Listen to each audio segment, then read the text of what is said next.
vatan. Ikbalım bağıtım senindir, eşretin bollur vatan. Manglayımı secde koysam, toprağın bolsun vatan. Durmuşumun sücü sazın, dutarın çalsın vatan. Bilmen ne hile sözler var, söyleyen sözün ağırda.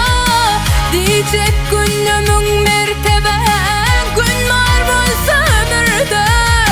Bire vara, münlep şükür, Türkmen kanım damarda. Yat yurtlardayız yaşanan, sen nedim dolsun vatan. Vatan, vatan, kalba mühür etme adın, beyiktir sarpan vatan. Vatan, vatan, arkadağlı serdar berin, bahtiyar ertem vatan.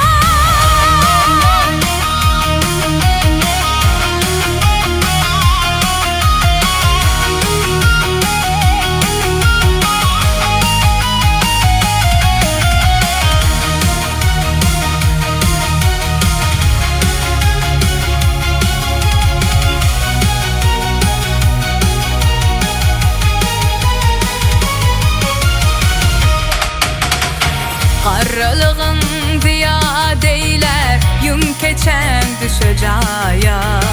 Cana derman çalın verir, çölünde otlanmaya. Sazağın bir hal derler, kız olsotun çöçaya. Cana yakmal, yatal kural, dutarın çalsın vatan.